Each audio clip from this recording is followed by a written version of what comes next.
প্রয়াত মেয়র জনাব সাদেক হোসেন খোকা, যার সাথে দীর্ঘদিন রাজনীতি করেছি, আমার রাজনৈতিক নেতা, এটা ভিত্তিপ্রস্তর স্থাপন করেছিলেন।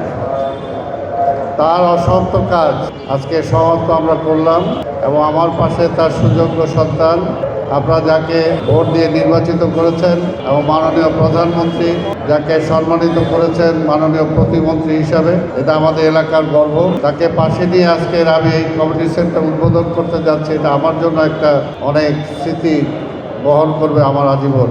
আমাদের টোটাল এই প্রজেক্টটা হলো 20 কাঠা, তার মধ্যে 5 কাঠা সে ভদ্রমহিলা দান করেছেন এবং সেই সময় বোধ আমাদের সাবেক মেয়রের সাথে তার একটা কথা হয়েছিল একটা স্বাস্থ্য কমপ্লেক্স এখানে করা।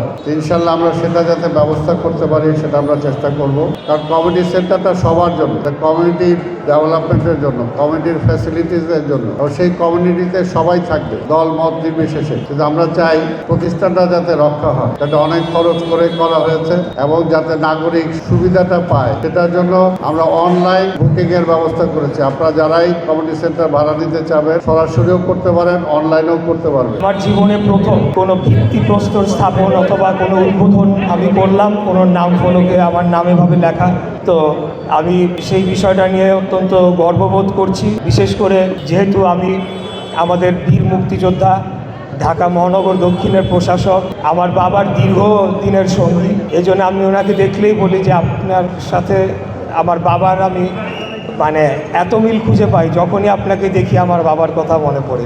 উনি একই কথা বলেন যে তোমাকে দেখলে তোমার বাবার কথা মনে পড়ে। তো ওনার সাথে পাশাপাশি আমার নাম লিখে একটা স্মৃতি আমরা রেখে গেলাম, যদিও এটা এমন বড় কিছু না, তারপরেও এটা আমার কাছে একটা অবশ্যই স্মরণীয় একটা দিন। এবং আমি চাই যে আগামী দিনে আমরা সকলেই যারা বাংলাদেশ জাতীয়তাবাদী দলের রাজনীতি করছি, আমরা সবাই মিলে মিশে আমাদের যারা মুরব্বীরা আছেন আমাদেরকে দোয়া করবেন, আমাদেরকে গাইডেন্স দিবেন।